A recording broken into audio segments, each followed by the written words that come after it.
246. sıramda 22 tane sık iğnemi ördüm. Baştaki zincirimle beraber 23 tane sık iğnem oluşmuş oldu. Bakın hemen burada 2, 4, 5 ve sondaki zincirimle beraber 6 tane sık iğnem kalmış oldu. Bir zincir çekiyorum ve 247. sırama geçiş yapıyorum.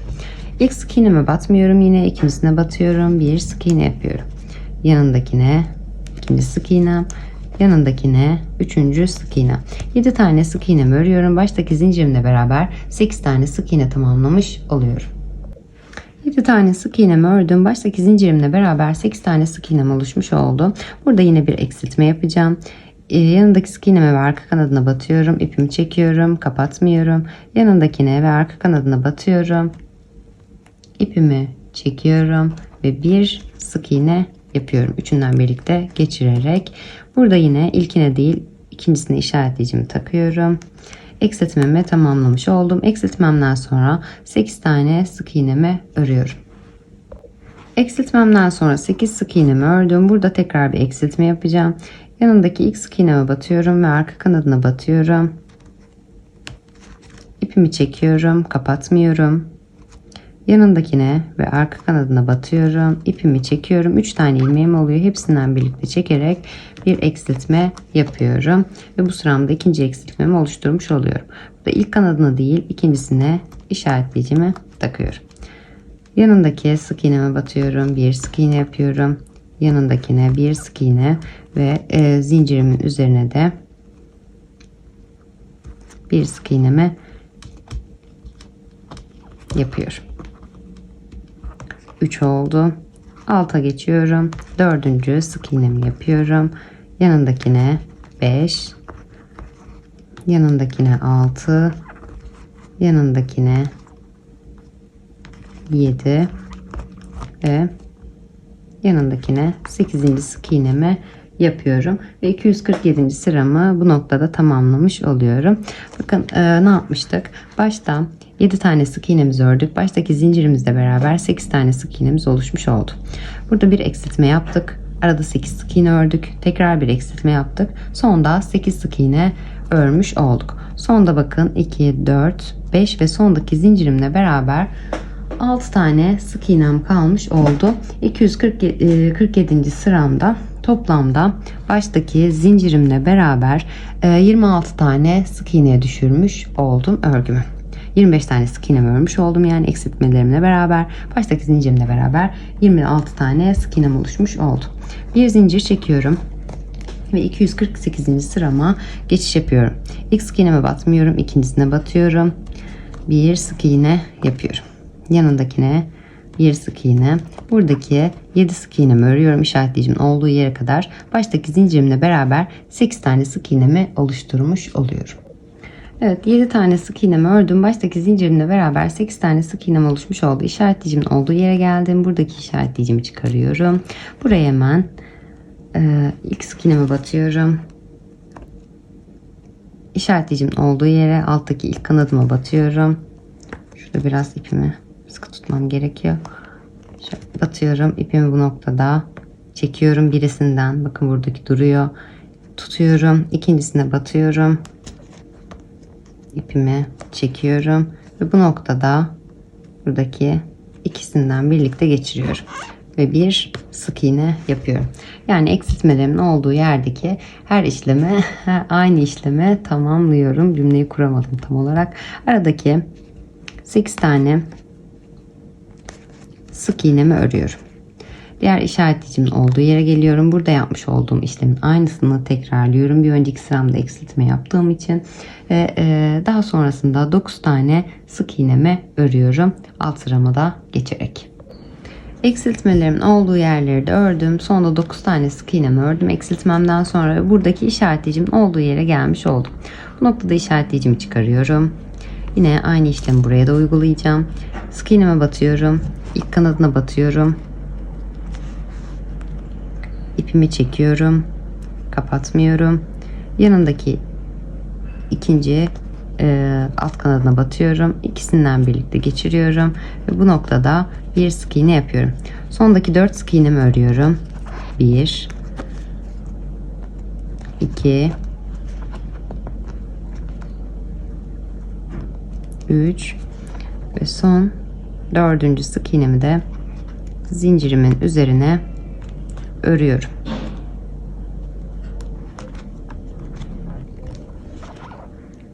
Bir zincir çekiyorum ve 249. sırama geçiş yapıyorum.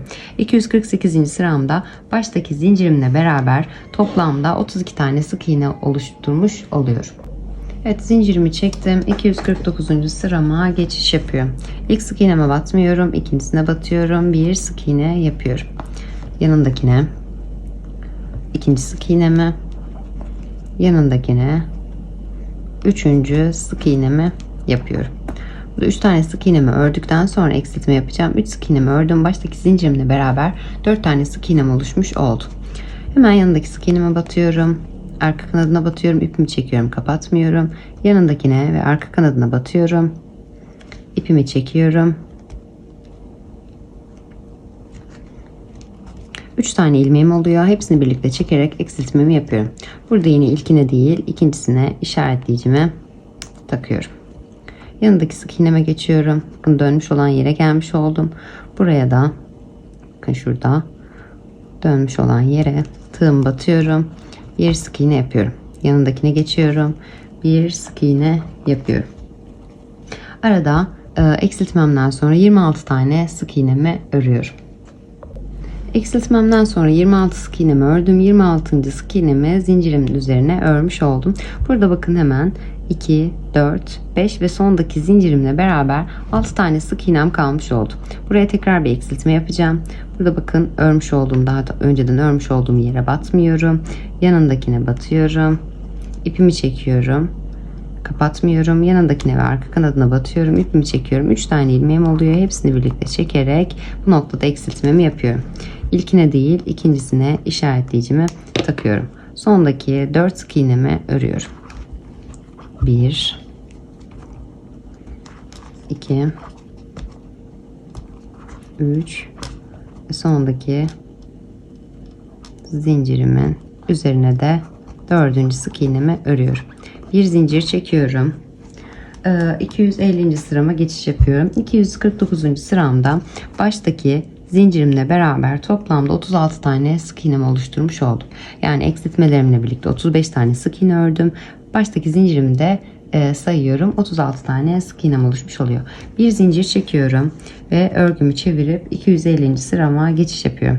İlk sık iğneme batmıyorum. İkincisine batıyorum. Bir sık iğne yapıyorum.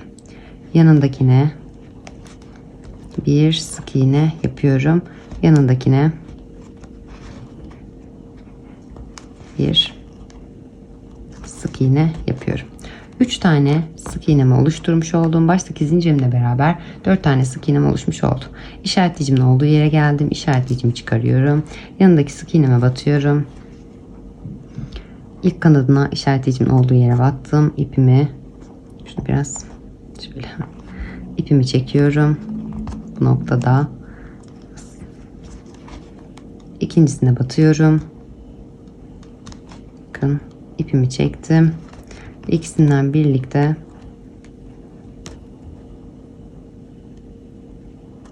biraz sıkı yapmışım. Çekemedim. İlk kanadına battım. İpimi çektim. Bu noktada tutuyorum. İkincisine batıyorum. İpimi çekiyorum. Ve ikisinden birlikte geçirerek bir sık iğne yapıyorum. Yanındaki sık iğneme geçiyorum. Bakın dönmüş olan yer var burada. Şurada. Buraya batıyorum. İpimi çekiyorum. Bir sık iğne yapıyorum. Yanındakine bir sık iğne. Ve aradaki yine eksiltmemden sonra 26 sık iğnemi örüyorum. Diğer eksiltmemin olduğu yere geliyorum. Yine aynı işlemi uyguluyorum.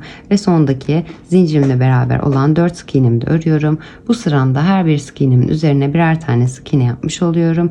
Ve 250. sıramı tamamlamış oluyorum. 250. sıramda 249. sıramdaki bütün sık iğnelerimi örmüş oldum. Yani 35 tane sık iğnemi ördüm. Baştaki zincirimle beraber 36 tane sık iğne elde etmiş oldum. Bir zincir çekip 251. sırama geçiş yapıyorum.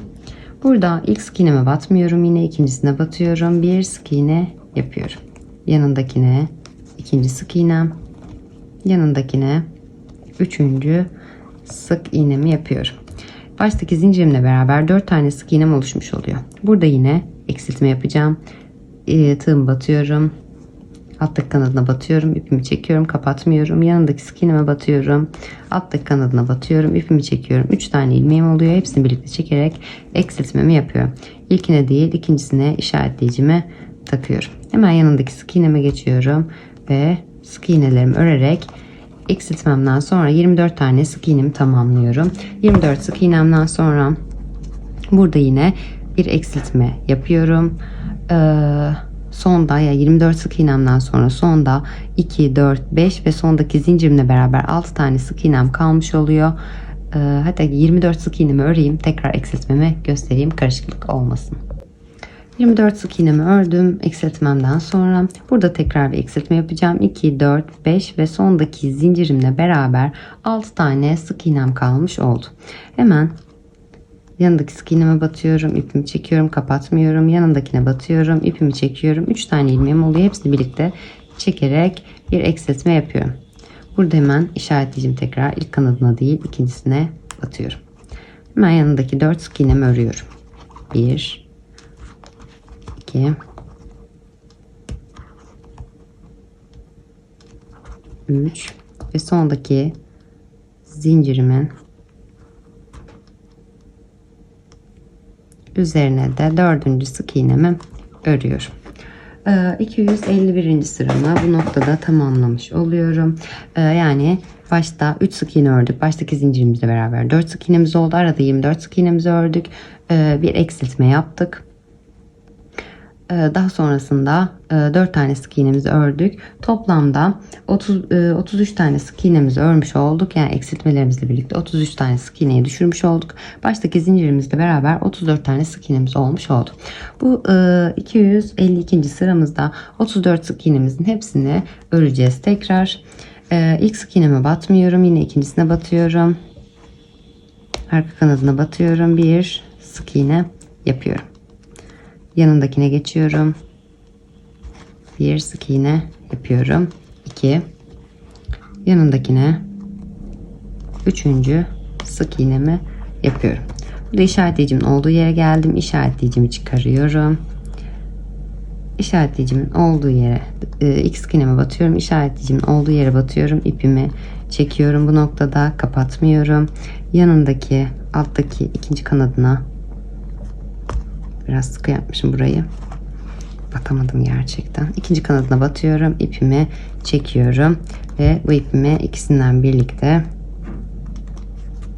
kaydı.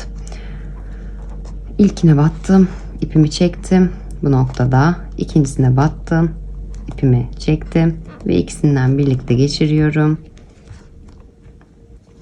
Bir sık iğne yapıyorum. Yanındakine geçiyorum. Bir sık iğne yapıyorum. Yanındakine bir sık iğne yapıyorum. Bu noktada aradaki 24 sık iğnemi örüyorum. Burada işaretleyicimin olduğu yere yine aynı işlemi uyguluyorum. Sondaki 4 sık iğnemi de örüyorum. Yine 33 sık iğnemi örmüş oluyorum. Baştaki zincirimle beraber 34 tane sık iğnemi tamamlamış oluyorum. Artık bundan sonraki sıralarımız bu şekilde ilerleyecek. Bir sıramızda eksiltme yapacağız. Bir sıramızda hepsini öreceğiz. Bir sıramızda eksiltme yapacağız. Bir sıramızda hepsini öreceğiz. Ben sayıları vermek için eksiltme yaptığımız sıraları göstereceğim. Eksiltmeden sonraki bu şekilde ördüğümüz yerleri zaten artık öğrendik. Aynı sayılarla örerek devam edeceğiz. Yani bir sıra göstereceğim. Bir sıra siz yapacaksınız. Bu bütün sık iğnelerimizi örelim ve 253. sıramızın başında tekrar buluşalım. 252. sıramda bütün sık iğnelerime birer tane sık iğne yaparak 33 tane sık iğnemi ördüm. Baştaki zincirimle beraber 34 tane sık iğne oluşturmuş oldum. Bir zincir çekiyorum ve örgümü çevirip 253. sırama geçiş yapıyorum. Burada hemen ilk sık iğneme batmıyorum. İkincisine batıyorum. Bir sık iğne yapıyorum. Yanındakine bir sık iğne yapıyorum. 2. Yanındakine 3. sık iğnemi yapıyorum. 3 tane sık iğnemi oluşturmuş olduğum baştaki zincirimle beraber 4 tane sık iğnem oluşmuş oldu. Hemen yanına bir eksiltme yapacağım. İpimi batıyorum, ipimi çekiyorum, kapatmıyorum. Yanındakine batıyorum tığıma, ipimi çekiyorum. 3 tane ilmeğim oluşuyor. Hepsini birlikte çekerek bir eksiltmemi oluşturuyorum.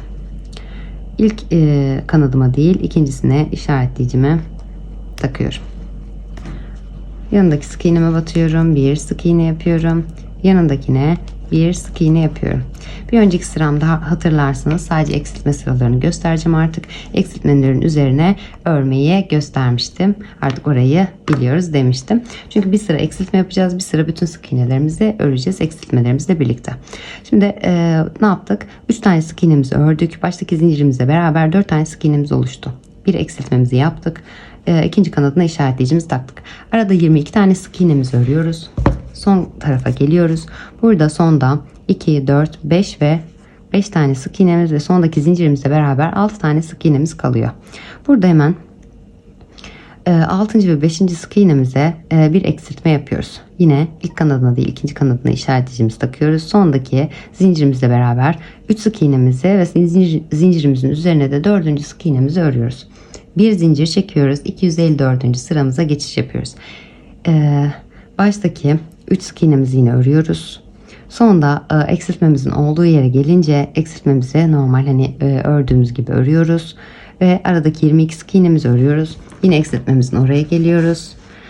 Eksiltmemizi yine daha önceki sıralarda ördüğümüz gibi örüyoruz ve sondaki 3 sık iğnemizi ve sondaki zincirimizle birlikte olan 4. sık iğnemizi örüyoruz. 253. sıramızda 32 tane ilmeğe düşürmüş olduk eksiltmelerimizle birlikte. 254. sıramızda da 31 tane sık iğnemizi örüyoruz ve baştaki örmüş olduğumuz zincirle beraber 32 tane sık iğneye tamamlamış oluyoruz ve 255. sıramızın başında tekrar buluşuyoruz. 254. sıramda 31 tane sık iğnemi ördüm. Baştaki zincirimle beraber 32 tane sık iğnem oluşmuş oldu. Bir zincir çekip 255. sırama geçiş yapıyorum. Bu sıramda yine eksiltmemi yapacağım. İlk sık iğneme batmıyorum. Yine ikincisine batıyorum. Bir sık iğne yapıyorum. Yanındakine ikinci sık iğnemi, yanındakine 3. sık iğnemi yapıyorum. Baştaki zincirimle beraber 4 tane sık iğnemi oluşturmuş oldum. Eksiltmelerimi yine aynı şekilde 3 sık iğneden sonra yapacağım ve sonda 3 sık iğne kalmadan önce yapacağım. Burada hemen ilk eksiltmemi yapıyorum. Yanındaki sık iğnemi ve arka kanadına batıyorum. İpimi çekiyorum, kapatmıyorum. Yanındakine ve arka kanadına batıyorum. İpimi çekiyorum. 3 tane ilmeğim oluyor. Hepsini birlikte çekerek eksiltmemi tamamlıyorum. İlk sık iğnemi ilk kanadına batmıyorum. İkincisine işaretleyicimi takıyorum. Bu sıramda da 2 tane eksiltme oluşturacağım. Yanındaki sık iğnemi örüyorum. Yanına geçiyorum. Bir sık iğne örüyorum. Ve arada 20 tane sık iğnemi tamamlıyorum. Sonda yine sonda 5 tane sık iğnem 2, 4, 5 ve sondaki zincirimle beraber 6 tane sık iğnem kalmış olacak 20 tane sık iğnemden sonra 6. ve 5.'ye eksiltmemi yapıyorum. Sondaki eksiltmemi yaptıktan sonra 2. sık iğnemin ön kanadına işaretleyicimi takıyorum. Sondaki 4 sık iğnemi örüyorum. Bir zincir çekiyorum. 255. sıramda burada eksiltmelerimi yaptıktan sonra 30 tane sık iğneye düşürmüş oluyorum. Bir zincir çekiyorum. 256. sırama geçiş yapıyorum. Bütün sık iğnelerimi, eksiltmelerimi de nasıl öreceğimi göstermiştim. O şekilde örerek bütün sık iğnelerimi örüyorum. Toplamda 29 tane sık iğnemi örüyorum ve baştaki zincirimle beraber 30 tane sık iğnem oluşmuş oluyor. 156. sıramda bütün sık iğnelerimin üzerine eksiltmelerim de dahil birer sık iğne yaparak tamamladım. 29 tane sık iğnemi ördüm. Baştaki zincirimle beraber 30 tane sık iğne elde etmiş oldum. Bir zincir çekiyorum ve 257. sırama geçiş yapıyorum. Yine bu sıramda da bir eksiltme yapacağım. İlk sık iğneme batmıyorum. İkincisine batıyorum. Bir sık iğne yapıyorum. Yanındakine bir sık iğne,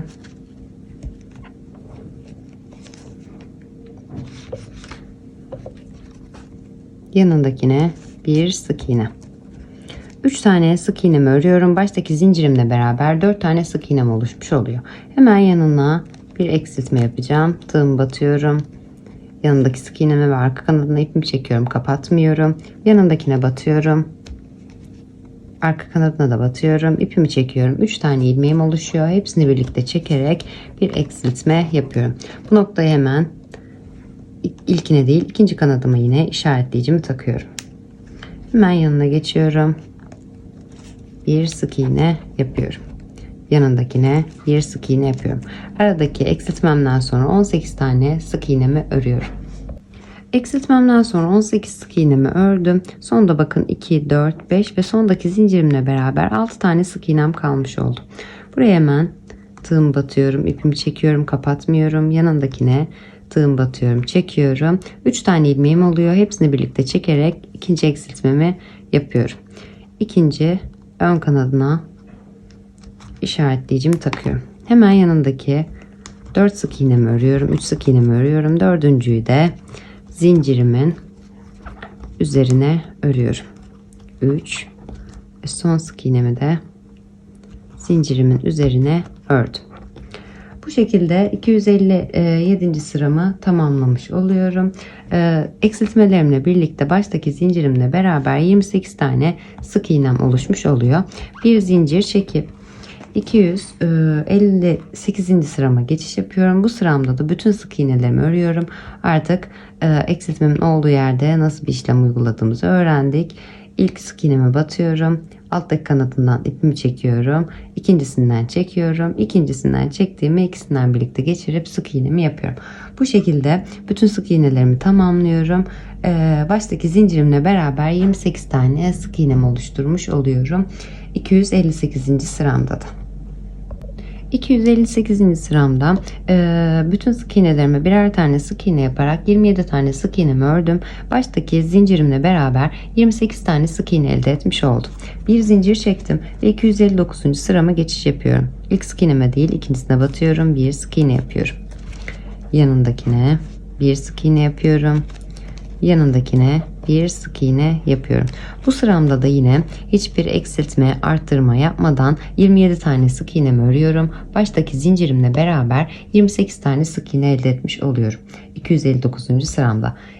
Bir zincir çekip 260. sırama geçiş yapıyorum. Orada da yine 27 sık iğnemi örüyorum. Yani buradaki işlemin aynısını tekrarlıyorum. Ve baştaki zincirimle beraber 28 tane sık iğne elde etmiş oluyorum. 261. sıramda tekrar sıra başımda sizlerle buluşuyorum. Evet, 3 sıra 28 tane yani 27 sık iğnemi örüp baştaki zincirimle beraber 28 sık iğnemi tamamlayarak eksiltmemden sonra 261. sırama geçiş yaptım. Bir zincir çekiyorum. Örgümü çeviriyorum ve 261. sırama geçiyorum. İlk sık iğneme batmıyorum. Yine her zamanki gibi ikincisine batıyorum. Bir sık iğne yapıyorum.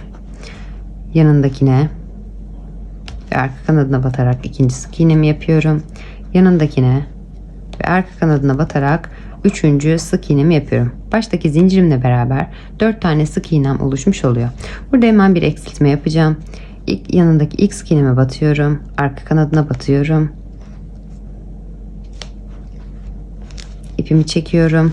Noktada kapatmıyorum. Yanındakine ve arka kanadına batıyorum. İpimi çekiyorum. 3 tane ilmeğim oluyor. Şöyle hepsini birlikte çekerek bir eksiltmemi yapıyorum. İlk işaretleyicime değil ikincisine, ilk kanadıma değil ikinci kanadıma işaretleyicime takıyorum. Hemen yanındaki sık iğnemi batıyorum. Bir sık iğne yapıyorum. Yanındakine bir sık iğne. Eksiltmemden sonra arada 16 tane sık iğnemi örüyorum. Eksiltmelerimden sonra 16 sık iğnemi ördüm. Hemen burada tekrar bir eksiltme yapacağım. Bakın sonda yine 5, 2, 4, 5 ve sondaki zincirimle beraber 5 tane sık iğnem kalmış oldu. İlk sık iğneme ve arka kanadına tığımı batıyorum. İpimi çekiyorum, kapatmıyorum. Yanındakine ve arka kanadına batıyorum. İpimi çekiyorum. 3 tane ilmeğim oluşuyor. Hepsini birlikte çekerek eksiltmemi yapıyorum. Ön kanadımın ilkine değil yine ikincisine işaretleyicime takıyorum. Yanındaki 3 sık iğnemi örüyorum. 1 2 3 ve sondaki zincirimin üzerine de 4.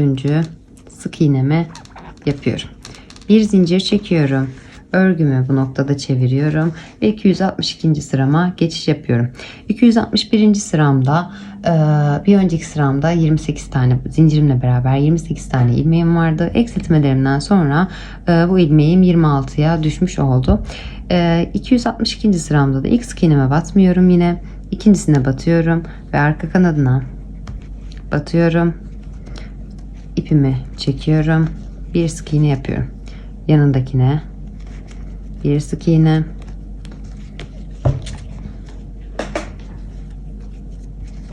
Yanındakine bir sık iğne yapıyorum. 3 tane sık iğnemi yan yana yapmış oldum. Baştaki zincirimle beraber 4 tane sık iğnemi oluşturmuş oldum. Bu noktada işaretleyicimi çıkarıyorum. Her zamanki gibi eksiltmemde yaptığım işlemi yapıyorum. Hemen yanındaki sık iğneme batıyorum. Arka kanadımın ilkine batıyorum. İpimi çekiyorum.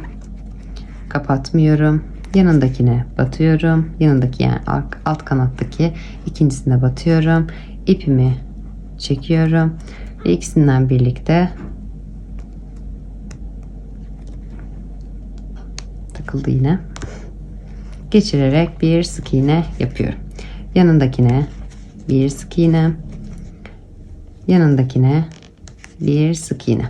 Eksiltmemi normal sık iğne olarak yani arkasından alarak ördükten sonra aradaki 16 sık iğnemi örüyorum yine. Burada da bu kısımda yaptığım, eksiltmemde yaptığım işlemin aynısını uyguluyorum ve sondaki zincirimle beraber olan 4 sık iğnemi örüyorum ve 263. sıramın başına geliyorum. Evet, eksiltmelerimi de örerek toplamda 25 sık iğne ördüm. Baştaki zincirimle beraber 26 tane sık iğnem oluşmuş oldu 262. sıramda. Bir zincir çekiyorum ve 263. sırama geçiş yapıyorum. Bu sıramda da yine ikinci sık iğneme batıyorum. Bir sık iğne yapıyorum. Yanındakine bir sık iğne yapıyorum. Yanındakine bir sık iğne. Bu sıramda da 25 tane sık iğnemi örüyorum. Baştaki zincirimle beraber 26 tane sık iğnem oluşmuş oluyor. Bir zincir çekiyorum ve 264. sırama geçiş yapıyorum. O sıramda da yine 25 sık iğnemin hepsini örüyorum ve başta çekmiş olduğum zincirle beraber 26 tane sık iğnem oluşmuş oluyor. 265. sıramın başında geliyorum.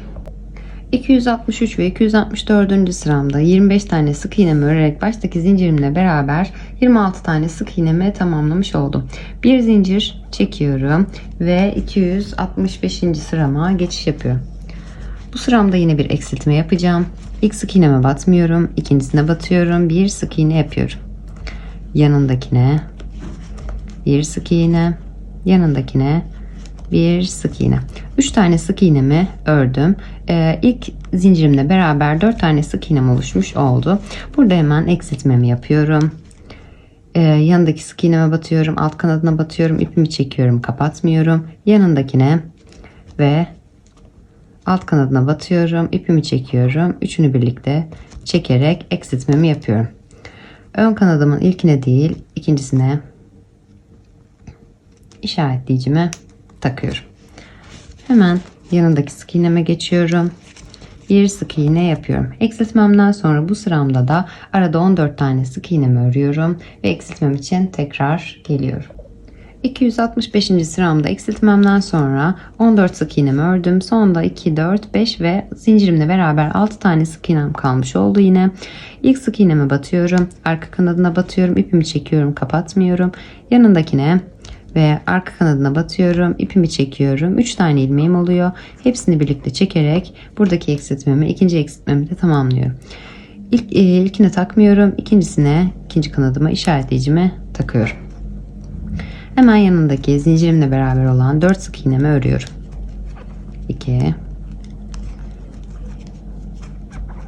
3 ve zincirimin üzerine de 4. sık iğnemi yapıyorum. Bir zincir çekiyorum. Örgümü çeviriyorum ve 266. sırama geçiş yapıyorum. İlk sık iğneme batmıyorum. İkincisine batıyorum. Bir sık iğne yapıyorum. Yanındakine 2, yanındakine 3. sık iğnemi yapıyorum. Baştaki zincirimle beraber 4 tane sık iğne oluşturmuş oldum. İşaretleyicimin olduğu yere geldim. Bu noktada işaretleyicimi çıkarıyorum. Yine eksiltmemde yaptığım aynı işlemi tekrarlıyorum. Şöyle çevirirsem daha rahat yapacağım. İlk sık iğneme batıyorum. Alttaki ilk kanadına batıyorum. İpimi çekiyorum. Bu noktada burada bırakıyorum. Tutuyorum. Diğer elimle yine ikincisine batıyorum. ipimi çekiyorum ve bu noktada buradaki ikisinden birlikte geçiriyorum kaydırarak. Bir, ay bu kadar yaptıktan sonra gerçekten ilkinden çektim, tuttum, ikincisine battım, ipimi çektim ve bu noktada gerçekten şaka gibi bir kere olmayınca ikincisinde de olmadı. Evet, ikisinden birlikte geçirip sık iğnemi yaptım. İkincisine batıyorum, yanındaki sık iğneme bir sık iğne yapıyorum, yanındakine bir sık iğne yapıyorum. Bu eksiltmemi ördükten sonra aradaki 14 sık iğnemi örüyorum yine. Burada yapmış olduğum eksiltmemin üzerine yapmış olduğum işlemin aynısını bu işaretleyicinin olduğu yere de yapıyorum. Sondaki 4 sık iğnemi örüyorum ve bir zincir çekip 267. sırama geçiş yapıyorum. 266. sıramda eksiltmelerimin üzerine de örerek 23 tane sık iğnemi tamamladım. Başta çekmiş olduğum zincirle beraber 24 tane sık iğne oluşturmuş oldum. Bir zincir çektim ve 267. sırama geçiş yapıyorum. Bu sıramda da 23 tane sık iğnemin hepsine birer tane sık iğne yapıyorum. Baştaki zincirimle beraber 24 tane sık iğnem oluşmuş oluyor. Bir zincir çekiyorum ve 268. sırama geçiş yapıyorum. 268. sıramda da 23 tane sık iğnemin hepsini örüyorum. Baştaki zincirimle beraber 24 tane sık iğnem oluşmuş oluyor. 269. sıramda eksiltmem için tekrar geliyorum. 267 ve 268. sıralarımda 23 tane sık iğnemi ördüm. Baştaki zincirlerimle beraber 24 tane sık iğnemi oluşturmuş oldum. Bir zincir çekiyorum ve 269. sırama geçiş yapıyorum. Yine ilk sık iğneme batmıyorum, ikincisine batıyorum. Yandaki ilk sık iğnemi örüyorum. 2, yanındaki ilk sık iğnemi örüyorum. 3 tane yan yana sık iğne yapmış oluyorum. Baştaki zincirimle beraber 4 tane sık iğnem oluşuyor. Burada tekrar bir eksiltme yapıyorum. İlk sık iğneme batıyorum. Arka kanadına batıyorum. İpimi çekiyorum. Kapatmıyorum. Yanındakine ve arka kanadına batıyorum. İpimi çekiyorum. 3 tane ilmeğim oluyor. Hepsini birlikte çekerek eksiltmemi tamamlıyorum. İlk kanadıma değil, ikincisine işaretleyicimi takıyorum. Aradaki 12 sık iğnemi örüyorum ve eksiltmem için tekrardan geliyorum. İlk eksiltmemden sonra 12 sık iğnemi ördüm. Sonda 5 ve zincirimle beraber 6 tane sık iğnem kalmış oldu. İlkine batıyorum, arka kanadına batıyorum, ipimi çekiyorum, kapatmıyorum. Yanındakine ve arka kanadına batıyorum, ipimi çekiyorum. 3 tane ilmeğim oluyor. Hepsini birlikte çekerek eksiltmemi yapıyorum.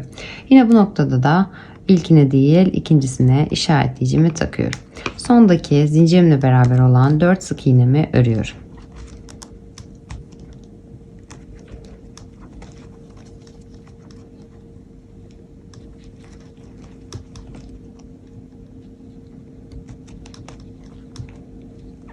...269. sıramı tamamlamış oldum. Eksiltmelerimden sonra bir önceki sıramda 24 olan sık iğnemi, baştaki zincirimle beraber 24 olan sık iğnemi bu sıramda baştaki zincirimle beraber 22'ye düşürmüş oldum. Yani 21 tane sık iğnem oldu ve baştaki zincirimle beraber 22 tane sık iğnem oluşmuş oldu. Bir zincir çekiyorum ve 270. sırama geçiş yapıyorum. İlk sık iğneme batmıyorum, yine ikincisine batıyorum. Bu aradaki 3 sık iğnemi örüyorum. Şöyle yapayım.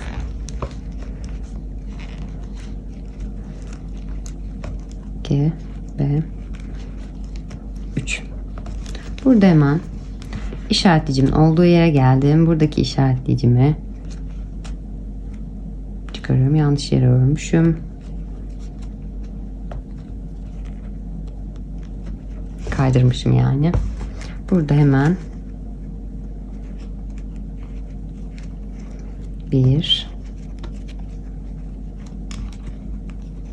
2 ve aradakine batmamışım. Bu alttaki kanatlara dikkat edelim.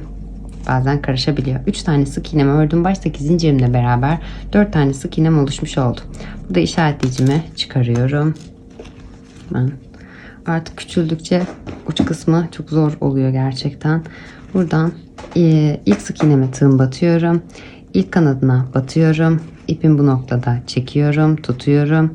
İkincisine batıyorum. İpimi çekiyorum ve burada ikisinden birlikte geçiriyorum ve bir sık iğne yapıyorum. Yanındaki sık iğneme batıyorum ve arka kanadına batıyorum. Bir sık iğne yapıyorum. Yanındaki sık iğneme, arka kanadına, bu aradaki 12 sık iğnemi örüyorum. İşaretleyicimin olduğu yere ya eksiltmemin olduğu yere yine buradaki işlemin aynısını uyguluyorum ve sondaki 4 sık iğnemi de örüyorum. Zincirimle beraber olan 4 sık iğnemi örüyorum. Toplamda 21 tane sık iğnemi örmüş oluyorum ve baştaki zincirimle beraber 22 tane sık iğne elde etmiş oluyorum. 270. sıramı da tamamladım. Eksiltmelerimin üzerine de örerek 21 tane sık iğnemi elde ettim. Baştaki zincirimle beraber 22 tane sık iğne oluşturmuş oldum. Bir zincir çekiyorum ve 271. sırama geçiş yapıyorum. Bu sıramda da her bir sık iğnemin üzerine birer tane sık iğne yaparak 21 tane sık iğnemi örüyorum. Baştaki zincirle beraber 22 tane sık iğne oluşturmuş oluyorum. Bir zincir çekiyorum ve 272. sırama geçiyorum. Orada da yine 21 sık iğnemi örüyorum. Baştaki zincirimle beraber 22 tane sık iğne oluşturmuş oluyorum. Ve 273. sıramda tekrar eksiltmem için geliyorum. 271 ve 272. sıramda 21 sık iğnemi ördüm. Baştaki zincirimle beraber 22'şer tane sık iğne elde etmiş oldum. Bir zincir çekip 273. sırama geçiş yapıyorum. Bu sıramda yine eksiltme yapacağım. Şöyle İlk sık iğneme batmıyorum. İkincisine batıyorum. Bir sık iğne yapıyorum. Yan yana 3 sık iğnemi örüyorum. 2 ve 3. Baştaki zincirimle beraber 4 tane sık iğne elde etmiş oluyorum. İlk sık iğneme batıyorum. Yanındaki ipimi çekiyorum, kapatmıyorum. Yanındakine batıyorum. İpimi çekiyorum. 3 tane ilmeğim oluyor. Hepsini birlikte çekerek eksiltmemi yapıyorum. İlkine değil, yine ikincisine işaretleyicime takıyorum. Aradaki 10 sık iğnemi örüyorum ve tekrar eksiltmem için geliyorum. Eksiltmemden sonra 10 sık iğnemi ördüm. Sonda 5 sık iğnem ve bir tane zincirim kalmış oldu. Buraya tekrar bir eksiltme yapıyorum. İpimi çekiyorum, kapatmıyorum. Diğer sık iğneme batıyorum, ipimi çekiyorum. 3 tane ilmeğim oluyor ve hepsini birlikte kapatıyorum. İlkine değil, ikincisine işaretleyicimi takıyorum. Sondaki 3 sık iğnemi örüyorum.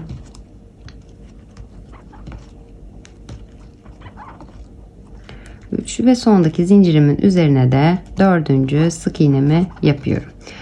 273. sıramı bu şekilde tamamlamış oluyorum. Bir önceki sıramda 22 olan sık iğnemi bu sıramda 20'ye düşürmüş oluyorum. Yani 19 tane sık iğnemi ördüm. 19 sık iğnem var ve baştaki zincirimle beraber 20 tane sık iğnem oluşmuş oluyor. Bir zincir çekiyorum ve 274. sırama geçiş yapıyorum. İlk sık iğneme batmıyorum. İkincisine batıyorum. Bir sık iğne yapıyorum. Yan yana olan 3 sık iğnemi, işaretleyicime kadar olan 3 sık iğnemi örüyorum. Burada işaretleyicimin olduğu yere geldim. Her zamanki işlemimi yine tekrarlıyorum. Burada sık iğneme battım, ilkine battım. İpimi çekiyorum. Kapatmıyorum. Burada bırakıyorum. İkincisine batıyorum. İpimi çekiyorum ve bu noktada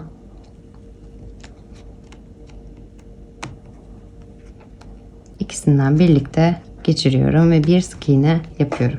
Aradaki 10 sık iğnemi örüyorum. İşaretleyicimin olduğu yere geliyorum. Buraya da yine bu kısımda yaptığım işlemin aynısını uyguluyorum. Sondaki 3 sık iğnemi ve zincirimin üzerine gelecek olan sık iğnemi de örüyorum. 4 sık iğnemi örüyorum. Yani bu sıramda 19 sık iğnemi örmüş oluyorum ve baştaki zincirimle beraber 20 tane sık iğne oluşturmuş oluyorum.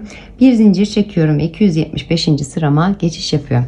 275. sıramda da yine 19 tane sık iğnemi örüyorum ve baştaki zincirimle beraber 20 tane sık iğnem oluşmuş oluyor. Bir zincir çekiyorum, 276. sırama geçiyorum. Orada da yine 19 sık iğnemi örüyorum ve baştaki zincirimle beraber 20 tane sık iğnemi oluşturmuş oluyorum ve 277. sıramda tekrar eksiltmem için sıra başımda geliyorum. 275 ve 276. sıramda 19 tane sık iğnemi ördüm. Baştaki zincirimle beraber 20 tane sık iğnem oluşmuş oldu. Bir zincir çekiyorum. örgümü çeviriyorum ve 277. sırama geçiş yapıyorum. Burada yine bir eksiltme yapacağım. Yan yana olan 3 sık iğnemi örüyorum. Yine her zamanki gibi ilkine değil ikinci sık iğneme batarak 3 tane sık iğnemi ördüm. Baştaki zincirimle beraber 4 tane sık iğnem oluşmuş oldu. Hemen bu noktada bir eksiltme yapıyorum. İpimi çekiyorum, kapatmıyorum. Yanındakine batıyorum. İpimi çekiyorum. 3 tane ilmeğim oluyor. Hepsini birlikte çekerek eksiltmemi oluşturuyorum. İlkine değil ikincisine işaretleyicimi takıyorum. Aradaki 8 sık iğnemi örüyorum. Eksiltmemden sonraki 8 sık iğnemi ördüm. Sonda 5 ve zincirimle beraber 6 tane sık iğnem kalmış oldu. Hemen ilk sık iğneme batıyorum. İpimi çekiyorum. Kapatmıyorum. Yanındakine batıyorum. İpimi çekiyorum. 3 tane ilmeğim oluyor. Burada bir eksiltme daha yapıyorum. İkincisine işaretleyicimi takıyorum. Sondaki 4 sık iğnemi örüyorum. Zincirimle beraber olan 4 sık iğnemi. 1 2 3 ve 4. 277. sıramı da bu şekilde tamamlamış oluyorum. Bir önceki sıramda 20 tane olan sık iğnem bu sıramda 18'e düşmüş oluyor. Yani burada 17 tane sık iğnem oluyor ve baştaki zincirimle beraber 18 tane sık iğnem oluşmuş oluyor. Bir zincir çekiyorum ve 278. sırama geçiş yapıyorum. İlk sık iğneme batmıyorum. İkincisine batıyorum. Bir sık iğne yapıyorum. Yan yana 3 sık iğnemi örüyorum yine. 2 ve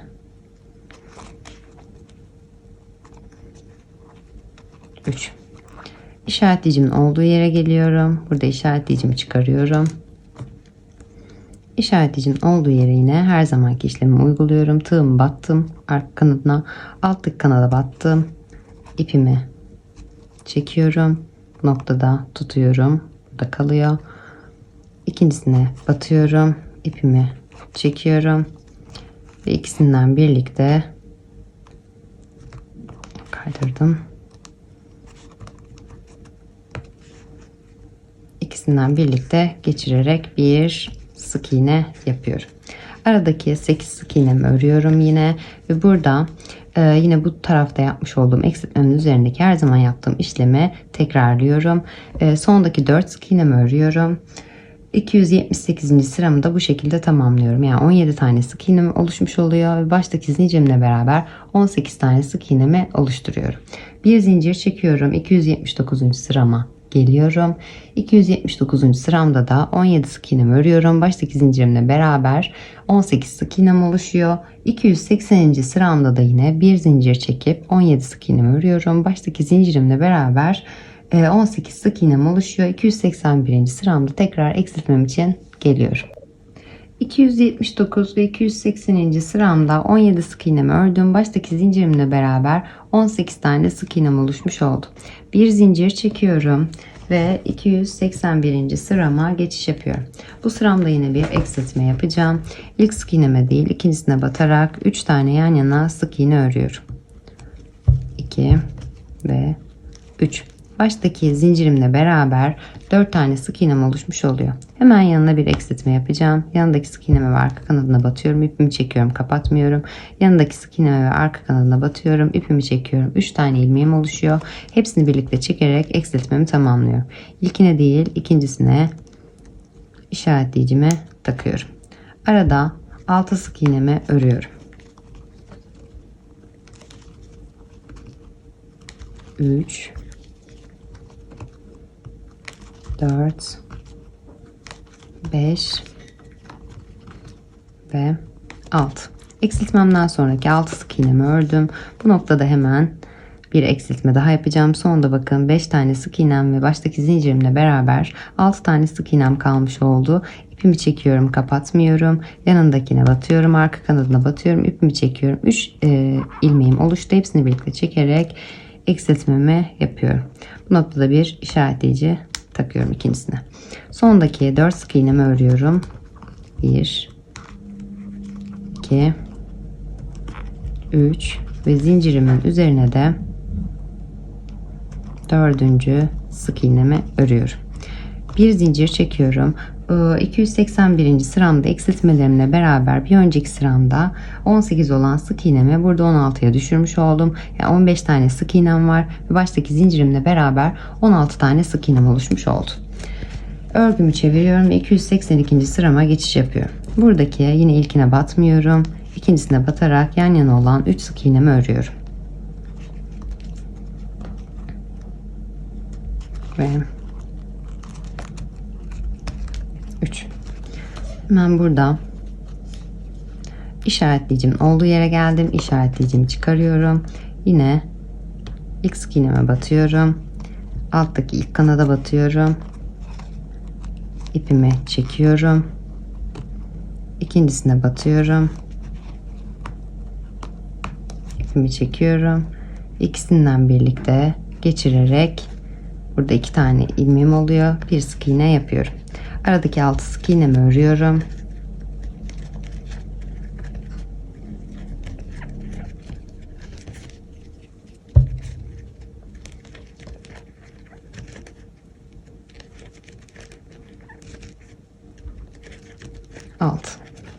Hemen burada işaretleyicimin olduğu yere geldim. İşaretleyicimi çıkarıyorum.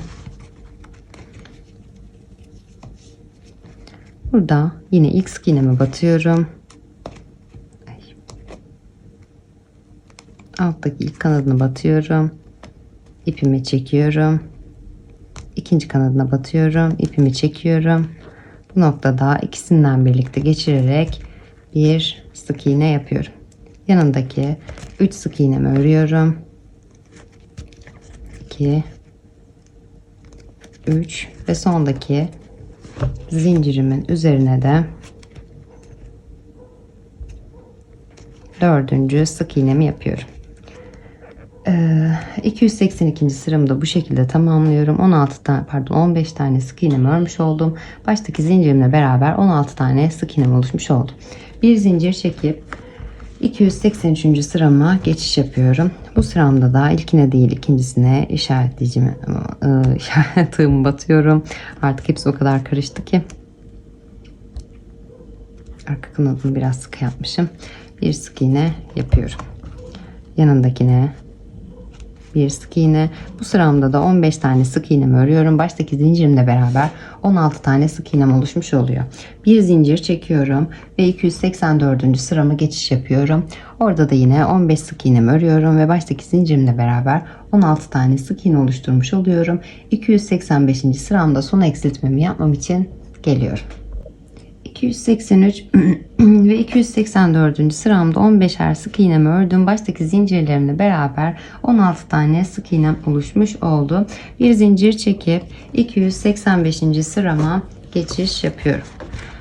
Bu sıramda da yine bir eksiltme yapacağım. İlk sık iğneme batmıyorum. İkincisine batıyorum. Yan yana 3 sık iğnemi örüyorum. 2 ve 3. Burada baştaki zincirimle beraber 4 tane sık iğnem oluşmuş oldu. Hemen yanındaki sık iğneme ve altındaki kanadına batıyorum. İpimi çekiyorum, kapatmıyorum. Yanındakine ve alt kanadına batıyorum. İpimi çekiyorum. 3 ilmeğim oluyor. Hepsini birlikte çekerek eksiltmemi yapıyorum. Burada ilkine değil, ikincisine işaretleyicimi takıyorum. Hemen yanındaki 4 sık iğnemi örüyorum. 1 2 3 ve 4. Sonunda 5 sık iğnem ve bir zincirim kaldı. Buraya da tekrar bir eksiltme yapacağım. İlk sık iğneme ve alttaki kanadına batıyorum. İpimi çekiyorum, kapatmıyorum. Yanındakine ve alt kanadına batıyorum. İpimi çekiyorum. 3 tane ilmeğim oluşuyor. Hepsini birlikte çekerek eksiltmemi yapıyorum. İlkine değil, yine ikincisine işaretleyicimi takıyorum. Buradaki son 3 sık iğnemi örüyorum. 2 ve 3. Sonraki zincirimin üzerine de 4. sık iğnemi örüyorum. Bir zincir çekiyorum. 285. sıramda eksiltmelerimle beraber 13 tane sık iğnem oldu ve baştaki zincirimle beraber 14 tane sık iğnem kalmış oldu. Bir zincir çekip 286. sırama geçiş yapıyorum. Burada yine ilk sık iğneme batmıyorum. İkincisine batıyorum.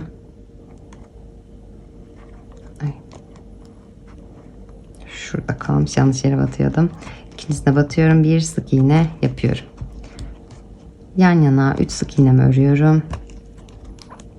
2 ve 3. Burada işaretleyicimin olduğu yere geldim. İşaretleyicimi çıkarıyorum. Ve ilk sık iğneme batıyorum.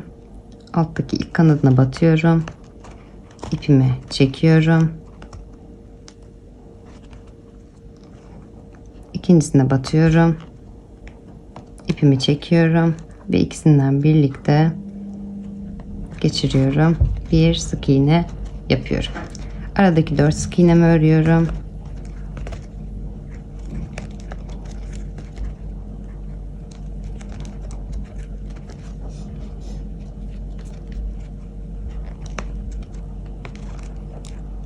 Burada yine işaretleyicimin olduğu yere geldim. İşaretleyicimi çıkarıyorum.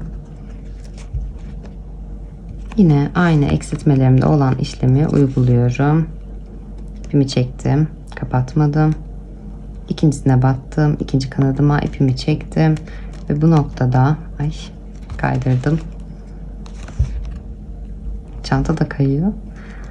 İkisinden birlikte geçirip bir sık iğne yapıyorum. Sondaki 3 sık iğnemi örüyorum.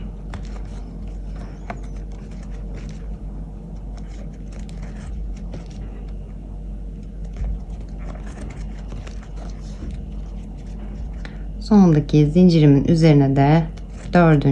sık iğnemi yapıyorum. Burada 13 tane sık iğne oluşturmuş oldum. Baştaki zincirimle beraber 14 tane sık iğnem oluşmuş oldu. Bir zincir çekip 287. sırama geçiş yapıyorum. Bu sıramda 13 sık iğnemin hepsini örüyorum. Baştaki zincirimle beraber 14 tane sık iğnem oluşmuş oluyor. Bu benim 287. sıram. Bir zincir çekip 288. sırama geçiyorum. Orada da yine bütün sık iğnelerime birer tane sık iğne yaparak 13 sık iğnemi oluşturuyorum. Sondaki baştaki zincirimle beraber 14 tane sık iğnem oluşmuş oluyor. Bir zincir çekip 289. sırama geçiş yapıyorum. Orada da yine 13 sık iğnemin hepsini örüyorum. 14 tane sık iğnem oluşmuş oluyor. Bir zincir çekip 290. sırama geçiş yapıyorum. Orada da yine 13 sık iğnemin hepsini örüyorum. 14 tane sık iğnem oluşuyor. Bir zincir çekip 291. sırama geçiş yapıyorum. Yine 13 sık iğnemi oluşturuyorum. Baştaki zincirimle beraber 14 sık iğnem oluşuyor. Bir zincir çekip 292. sırama geçiş yapıyorum. 13 sık iğnemi örüyorum ve baştaki zincirimle beraber 14 sık iğnem oluşuyor. Yani bu sıramla birlikte şu an örmüş olduğum sıramla birlikte toplamda 6 sıra aynı işlemi tekrarlıyorum ve artık çantamı bitirmiş oluyorum. Çantamın alt kısmını bitirmiş oluyorum. 6 sıra 13 sık iğne sıramı ördüm. Baştaki zincirlerimle beraber 14 tane sık iğnemi elde etmiş oldum. Bir zincir çekip ipimi biraz uzun bırakıp en son olarak kopardım. Burada hemen çantamın alt kısmı hazırlanmış oldu. Burada bu şekilde elimizle düzelterek hemen şekil verebiliyoruz. Bu şekilde düzeltirseniz üzerinden uzaktan buhar tutarsanız çantanız istediğiniz şekli alacaktır. Şimdi ipimizle iğnemizi geçiriyoruz ve dikişimiz için geliyoruz. Çantamın örgüsünü tamamladıktan sonra ütüyle üzerinden bir buhar verdim uzaktan şekil alması için. Sapının bir kenarını bu şekilde birleştirdim. Arada bir kenarını birleştirdikten sonra arada fermuarımı diktim. Bu önemli bir nokta çünkü iki tarafı diktikten sonra fermuarı dikmeniz biraz imkansızlaşıyor. Öncelikle bir tarafı diktim, fermuarını diktim, diğer tarafı da birlikte dikeceğiz. İlk başta burada yaptığımız işlemin aynısını bu kısımda da uygulayacağız. Ben size dikiş yerimin ölçüsünü tam olarak vereyim. Şu şekilde dikiş yaptığım yerin dipten fermuardan üst kısma kadar olan ölçüsü 12 santim olmuş oldu. Arada fermuarımın ölçüsü de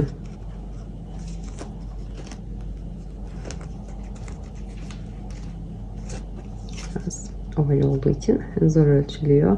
Fermuarımın ölçüsü de 18 santim olmuş oldu arada. Diğer askım için de 12 santimlik şu şekilde 12 santimlik bir boşluk bıraktım. Karşı tarafların eşit olması önemli. 12 santim ölçtükten sonra bir işaretleyici takabilirsiniz. Ondan sonra dikişinize başlayabilirsiniz. Dikişimiz için kenarda bir payı bırakmıştık. Buraya iğnemizi takıyoruz ve dikişimiz için, birleştirmemiz için geliyoruz. Evet, iğnemi taktım ipime. Burada hemen bakın ipimi fazla bırakmıştım. Bunu hemen karşısında bakın şurada bir payım var. Şöyle bir çıkıntım var. Bunun burada 2 tane hatta örerken de buraya tığımızı batıp örüyoruz yine son zincirimizin üzerine. Buraya ikisine birlikte daha sağlam olması için batıyorum. Ve hemen karşısındakine şöyle biraz daha yakınlaştırayım.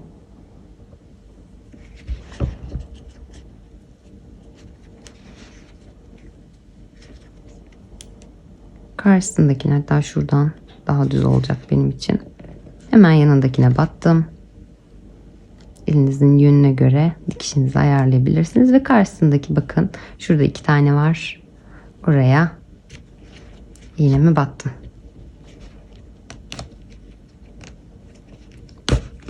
Evet.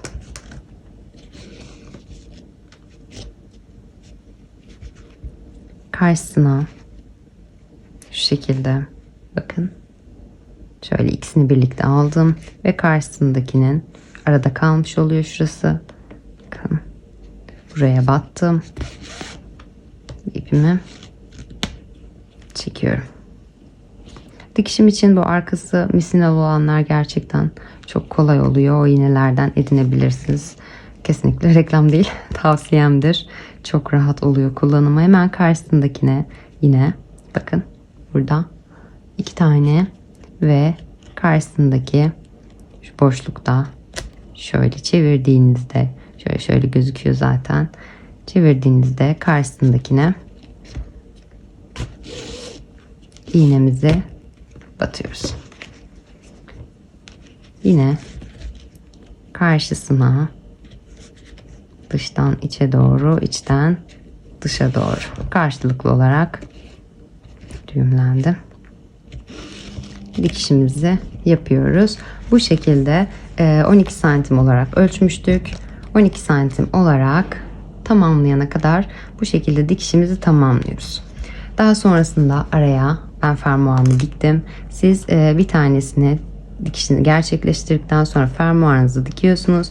Daha sonra hemen burada da yine bu köşemde de pay bırakmıştım. Buradan başlayarak fermuarın olduğu yere kadar dikişimize devam ediyoruz. Çantamızın iç kısmının dikişi bu şekilde oldu.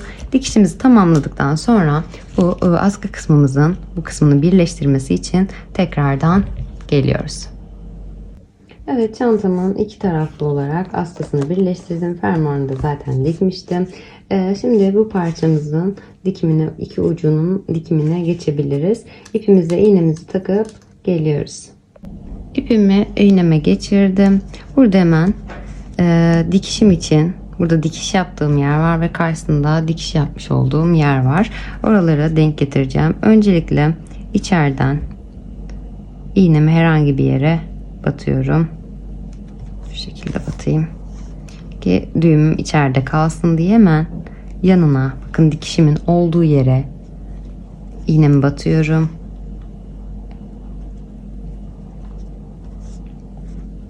Ve bu şekilde içten dışa doğru çıkarıyorum yine tekrar.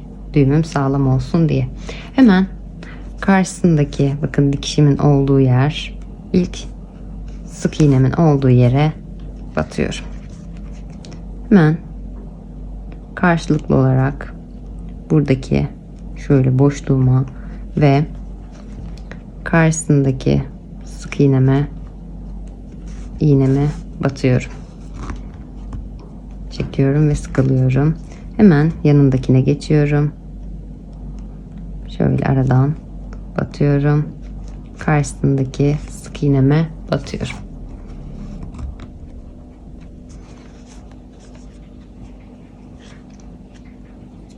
Yanındakine bu şekilde bakın. Şöyle üst kanatlarım var. dönmüş burada ve karşısındaki sık iğneme batıyorum. Yanındakine geçiyorum. Boşluğum var bakın ve karşısındaki sık iğneme batıyorum. Dikişimin tamamını bakın dıştan da bu şekilde duruyor, belli belirsiz. Bu şekilde tamamlıyorum. Çantamın tüm dikişlerini tamamladım. Çantam artık hazır. Umarım videomdan memnun kalırsınız. Kanalıma abone olmayı, yorum yapmayı ve yaptığınız çantaları Instagram'dan bana göndermeyi unutmayın.